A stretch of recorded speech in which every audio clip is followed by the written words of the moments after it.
Extremist ideology in all of its many interpretations has given rise to some of the most heinous crimes in recent history, the likes of which are ever present in the minds of the general public and influence both the domestic and foreign policies of the world's countries affected by them. Understanding the psychology behind these harmful ideologies and their subsequent treatments is one often overlooked approach to reduce the number of acts of violent extremism that will inevitably continue. Extremism in any ideology is in general an overreaction to compensate for genuine or perceived wrongdoings by a country or particular group of people. Interestingly though, we can often learn from ideas that may initially frighten us. Ideas that seem foreign or disagreeable often stem from needs that all of humanity shares. When listening to the rhetoric of a fanatic, ask yourself what sliver of truth or rationale might exist in ideas that may seem wrong to us. Really important ideas can sometimes be in the minds of people who we may otherwise regard as worthy of contempt. Nationalism, for example, has had many terrible interpretations, but we should ask ourselves what underlying valid need might be hiding within. The need for people to feel proud of where they are and where they come from, and anchor their cultural identity, as well as to feel part of something greater than themselves.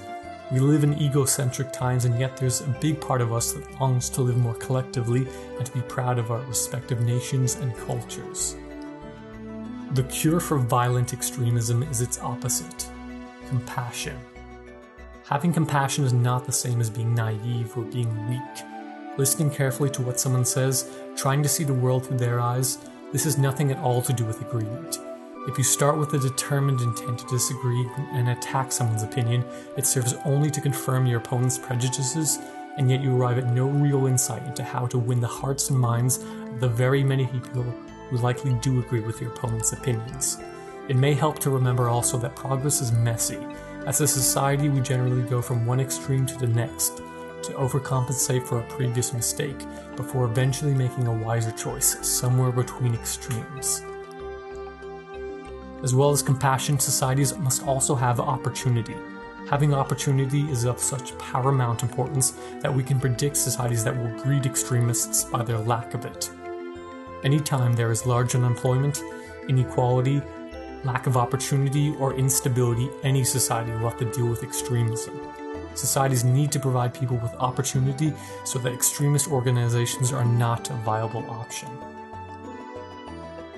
We should always be generous, courteous, and civil. Awful things won't go away because we mock or disagree with them, but if we understand them, see where they're coming from, and treat their advocates and supporters as fellow human beings, we stand a much greater chance of dealing with them successfully, and therefore of making the world a better place.